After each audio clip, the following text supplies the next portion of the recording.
Welcome to the Science of Self, where you improve your life from the inside out. Today is March 15th, 2024, and we're delving into the concept of cultivating a beginner's mind. This is from the book, The Art of Practice by Peter Hollins. The book's available, of course, on Amazon and the audiobook on Amazon, iTunes, and Audible. Check out the author's website at bit.ly/Peter Hollins.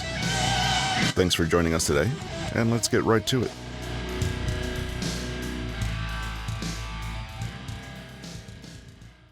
You've got a roadmap to developing mastery, a structure for how you learn and develop. Now, let's look at the best attitude and state of mind you can adopt to make your use of that map the best it can be. Once, there was a famous Zen monk who was known to be an expert of the Buddhist text, the Diamond Sutra. In fact, he was the only one in his region to even own a copy of this rare and expensive book, and he carried it with him everywhere he went. People from far and wide could come to consult with this wise man and benefit from his knowledge about this important Buddhist text. He was so good at dispensing wisdom from this book that soon ordinary people in his region came to understand its contents too. One day the monk approached a woman in the market who was selling tea and cake. The monk was hungry and wanted some, but had no money to pay, so he told her, "I'm carrying with me a book of incredible value and power, the Diamond Sutra. If you give me some of your tea and cake, I'll show this treasure of perfect knowledge." In fact, the woman was no stranger to the teachings in the Diamond Sutra, and made a counter-suggestion to the monk. She said, "Wise monk, if you only answer me a simple question, I'll give you as much tea and cake as you want." The hungry monk agreed. The woman asked her question, "What do you eat cakes with? With the mind of the past, the mind of the present, or the mind of the future?" The monk thought about this for a while. He couldn't answer. He brought out his Diamond Sutra and consulted it. In fact, he ended up reading it for some time, and soon it was late, and the woman had to pack up her tea and cake stall for the day. "Turns out you're not so wise after all," she said to the monk. "But what is the answer?" he said as he watched her pack up and leave. "The answer is that you eat cakes with your mouth," she said, and left him hungry. The moral of this story is clear. Sometimes we can know so much that our minds are closed to knowing anything else, including something new and something true. The paradox of expertise is that when we know, or just think we know, we are immediately in a smaller, more closed, and more limited frame of mind. The monk had great knowledge, but of one thing. Everything he encountered was passed through that lens. Being an expert at the Diamond Sutra made him feel as though he already had the answer. The clever woman guessed this and challenged him. Her question was just a nonsense question, but it did reveal that the monk, in all his wisdom, was unable to see the obvious. It really is a paradox. To learn, we approach the unknown with humility, curiosity, and a certain emptiness. Thus, we learn. But once we have learned, our minds close as we become more sure, less inquisitive, and even arrogant. Thus, we fail to learn. This is why it's often the case that lauded experts sometimes fail to truly comprehend paradigm-shifting changes in their field. They're not paying attention. Instead, some young and inexpert beginner comes in and sees something new, solves the problem, or identifies the secret that was there all along. The expert is good at many things, but he's not good at being simple, being obvious, and most importantly, at saying, "I don't know." The great Krishnamurti once said of a beginner's mind, "There's no movement of learning when there is the acquisition of knowledge. The two are incompatible. They are contradictory. The movement of learning implies a state in which the mind has no previous experience stored up as knowledge. The mind that is learning is an innocent mind, whereas the mind that is merely acquiring knowledge is old, stagnant, corrupted by the past. An innocent mind perceives instantly. It's learning all the time without accumulating, and such a mind alone is mature." The term beginner's mind, or shoshin, originates from Japanese Zen Buddhism and refers to the idea that as we become more knowledgeable about a subject, we may become close-minded and limit our ability to learn further. Shunryu Suzuki's book Zen Mind, Beginner's Mind, first popularized this concept in the West, saying, "In the beginner's mind there are many possibilities, but in the expert's there are few." Some years back, geneticists were transfixed with the idea of sequencing the human genome. The field had been asking some powerful questions for years. What do genes tell us about how disease develops? At the time, Bill Clinton called the Human Genome Project the most important, most wondrous map ever produced by humankind, an achievement somewhat on par with putting a man on the moon. This book of life was much hyped, and when it was complete, it was assumed it would revolutionize the medical field and change humankind's relationship with disease and mortality forevermore. That didn't happen. The project cost almost $3 billion and ultimately revealed that the human genome had about the same number of genes as a fruit fly or mouse, and 3 times less than an onion. Why was the project such a disappointment? The answers are complicated, but one aspect is that genetic experts were seeing a range of questions using a very narrow set of assumptions and prior knowledge. Their version of the Diamond Sutra, so to speak. As knowledgeable, educated experts, they had begun to ask, what gene causes XYZ disease? And had stopped asking the question they asked when they were beginners, what causes disease anyway? Everyone knows that people are more complex than onions, some of them anyway, and so they were forced to conclude that there was a lot that their book of life didn't cover. The project wasn't a failure, but it did highlight certain assumptions, the kind of assumptions that only very educated people held.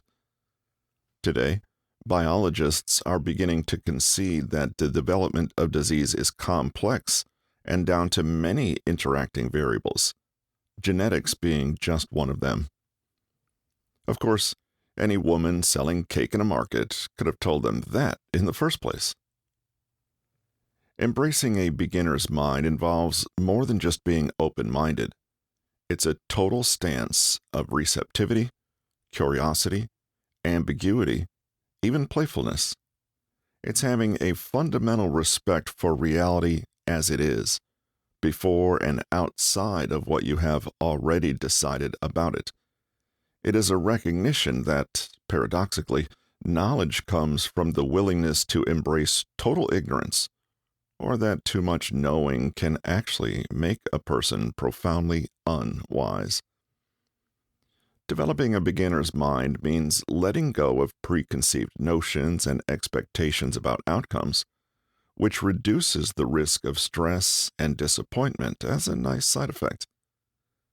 This is akin to meditation, where one approaches each session with openness, avoiding expectations and judgments. Everything that has come before is set aside in order for the present moment as it is to be encountered in an innocent way, new, raw, and fundamentally unknown. Observing thoughts without comment or judgment and simply letting them go is a central aspect of this practice. The principles of a beginner's mind extend beyond meditation into daily life. By being open, receptive, and curious, we can tap into deeper creativity, flexibility, and resilience to face challenges more effectively. It's about being new in each moment and allowing that moment to be free of whatever came before.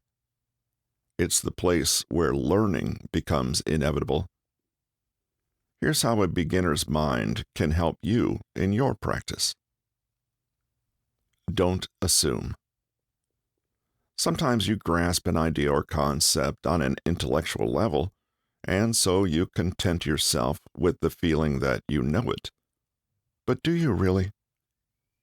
Often we feel as though we have full comprehension of some skill or piece of knowledge, whereas in reality, we are just familiar with it. To really test if you've actually learned something, try to explain the idea or concept to someone else out loud. This will immediately show you where you're making assumptions and taking mental shortcuts. Have you ever read a book, thought you understood it, and then when someone asked you what it was about, you drew a blank and couldn't really say? It's only human to be a little overconfident in your knowledge, especially if it was hard-won, but beware that this can lead to closed-mindedness. When you try to explain something to someone else, you'll reveal any conceptual or logical gaps you might have overlooked. This is especially true if what you know is more akin to an argument or philosophical position. It's only when you test drive the argument in real conversation that you can see whether it holds its own or not. Get into the habit of asking what you don't know and what you're not thinking of. Seek out counter-evidence. As you gather more and more knowledge, you can inadvertently set up a kind of confirmation bias for yourself and a filter bubble where you only permit yourself to encounter material that agrees with what you already know. This is why old and established companies can sometimes perform so poorly against relative newcomers to the industry. They were so busy doing what they'd always done, they weren't paying attention to what they weren't doing. Their competitors were, however. Again, it's only human to want to seek out knowledge that is consistent with what we already know. From the moment we're born, we erect frameworks of meaning onto which we graft every new experience. And that means that even when we see something new, we are already in the process of determining how it might be just like something we've seen before. It's the old, when you have a hammer, everything looks like a nail. When you have a certain framework of knowledge and understanding, you mysteriously seem to encounter problems and situations that perfectly fit that framework. Assume that confirmation bias will happen by default unless you consciously choose to be aware and challenge it. One excellent way of doing that is to deliberately seek out information that doesn't correspond to your existing frameworks or confirm your existing conclusions. You don't need to wait for someone to argue with you. Argue with yourself. Assume the other side has a good point and argue on their behalf. When you go online to search for information, search for it as someone who has the opposite of your beliefs or knowledge base would. Then, engage with it with as much intellectual honesty and integrity as you can. You may find you were totally right, but chances are you'll learn something new. Reframe knowledge and skill as something malleable. Here's our old friend again, the growth mindset. The best attitude is where you understand that intelligence and knowledge are not special gifts conferred on a lucky few at birth, but rather something you can actively, purposely grow. Intelligence and knowledge can be accrued and potentially lost. What this means is that one day, when you learn something valuable or bank a skill, you are not finished. You cannot sit down and say that from here on out you know and understand, and that's that.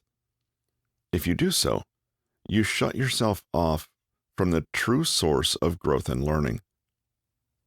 In the same vein, don't look at eminent and accomplished experts and assume that they are wise and superior and all-knowing, while you are not and never can be. True, there is such a thing as talent in this world, but it matters less than you think.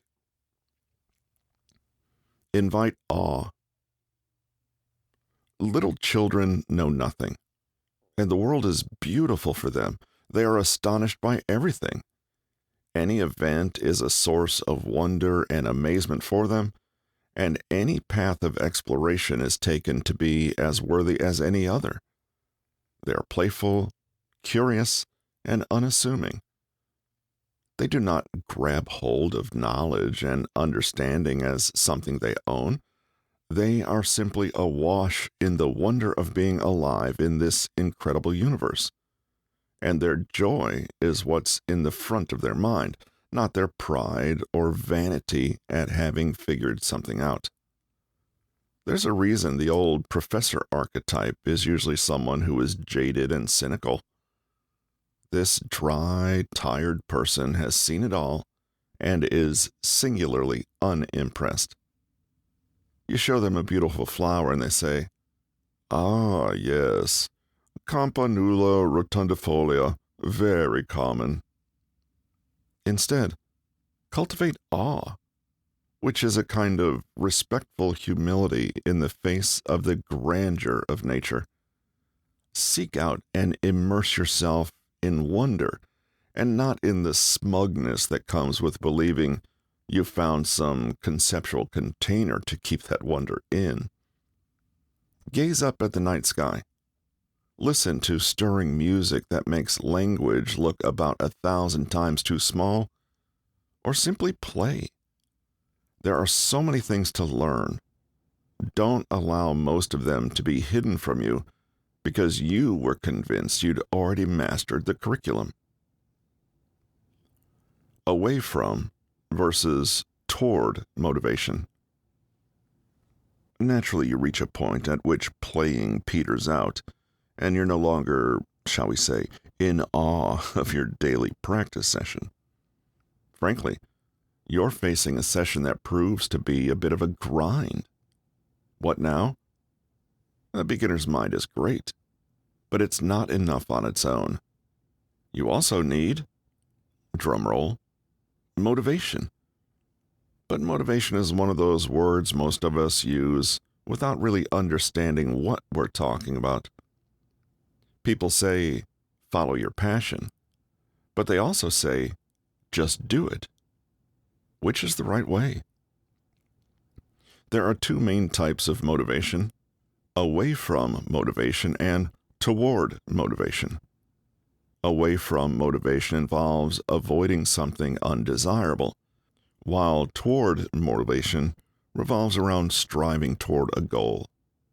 Both types can be beneficial, but an imbalance can lead to issues. There are a few questions emerging here. Is one style more appropriate to the particular task you're doing? Is one style preferable to you personally? Is one style more fitting for the stage of development you're at? We are all different, and we're all motivated by different things and in different ways. Your motivation style reflects your own character and personality, but also your unique goals and priorities. Even then, what motivates you in one sphere or stage of life may no longer motivate you as you change and develop, or the context changes. Consider this example. Jenny is morbidly obese, and doctors have warned her that she won't be able to undergo the life-saving operation she needs unless she loses drastic amounts of weight. Without the operation, her chances of survival are slim. That's one hell of a motivation. Jenny is experiencing very stark away from motivation. Losing weight will allow her to get away from the very real threat of dying. So because her life depended on it, literally, Jenny lost the weight. She got the operation. Her life continued. Then she started piling weight back on again. Somehow, losing weight now is harder than it was before. Her motivation has changed. Her mean mother says to her, "Come on, you don't want to end up back there again, do you?" But somehow this focus on the negative just doesn't motivate Jenny anymore. In fact, it stresses and depresses her. One day, Jenny bumps into an old friend at the local swimming pool. Her friend has been on a massive fitness kick and now looks like $1,000,000. Jenny can't deny it.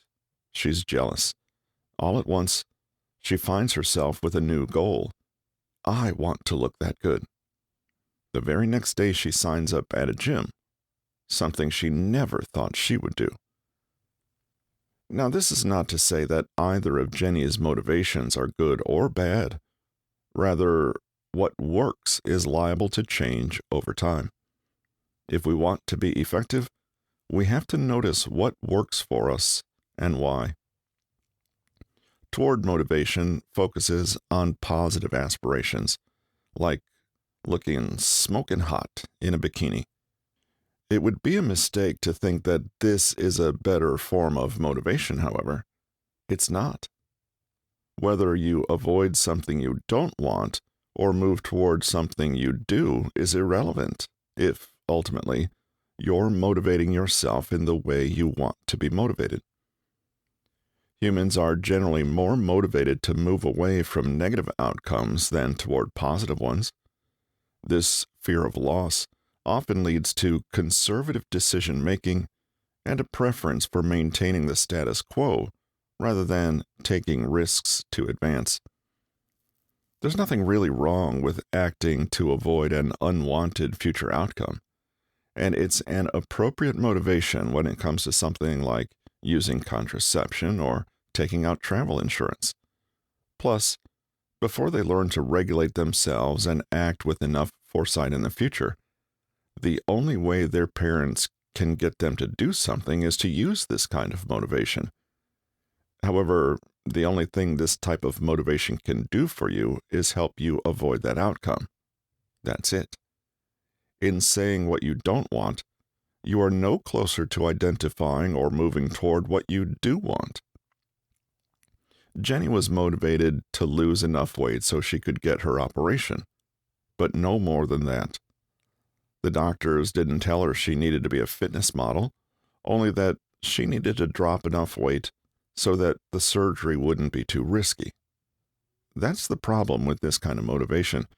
It will motivate you only just enough to avoid the bad thing. It cannot make you excellent. Running away from something works, but it fundamentally contradicts the way that natural talents practice. People who practice effectively and achieve a degree of excellence are seldom motivated by their desire to escape something. Rather, they have a keen vision of what they're moving toward, and they focus on developing skills that push them beyond their current abilities. Their actions are aspirational, hopeful, and future-oriented. Lose a bunch of weight or you'll die lends itself well to away from motivation, but it's not the kind of thing that will help you become a concert pianist, pass the bar exam, or become an accomplished trapeze artist. For that, you need a vision. Make your goals positive.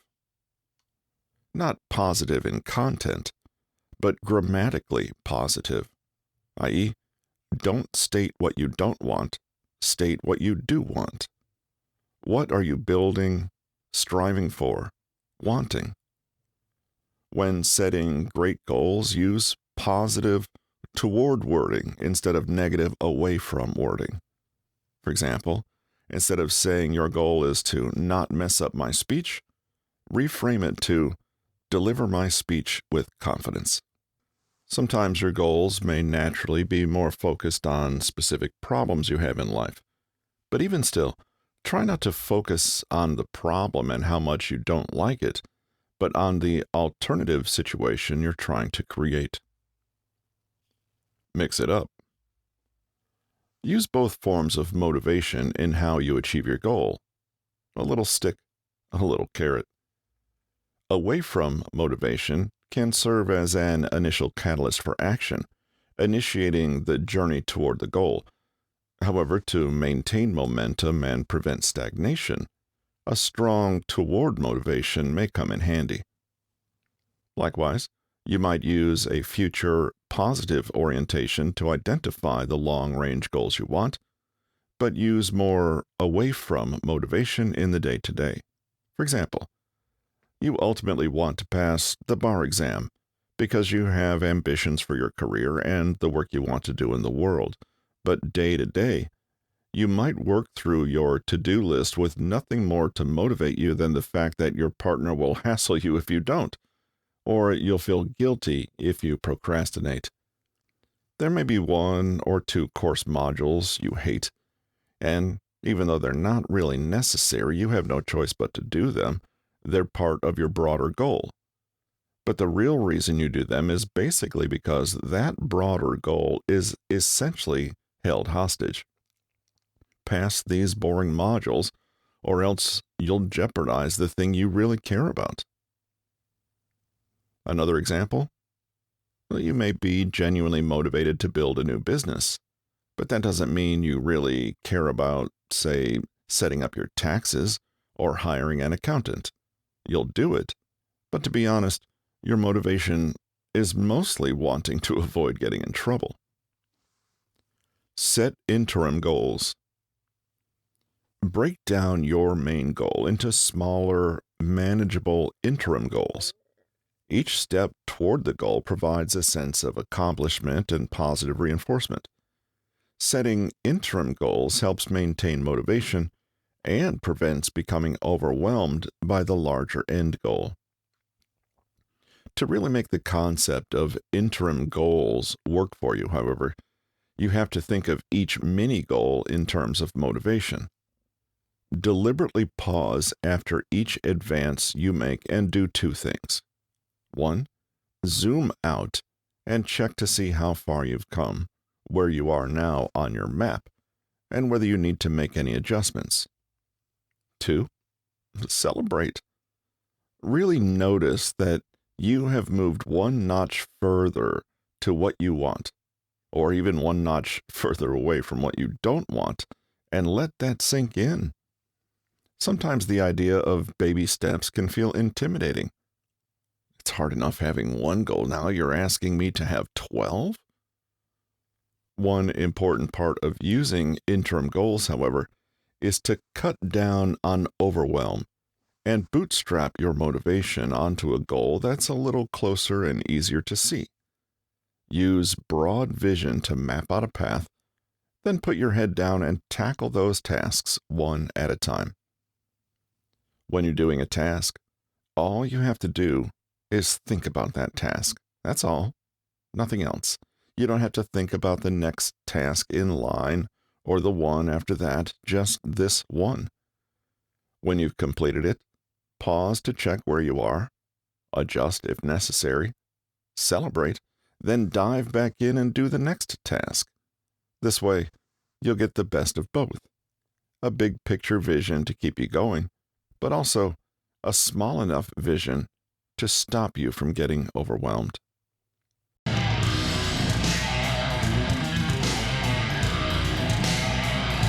And that's all for today on The Science of Self.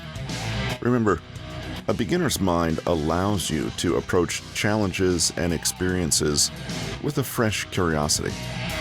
Thanks for joining us today. If you enjoyed this episode, leave us a review and share it with a friend who might also benefit from cultivating a beginner's mind. We'll see you next Friday.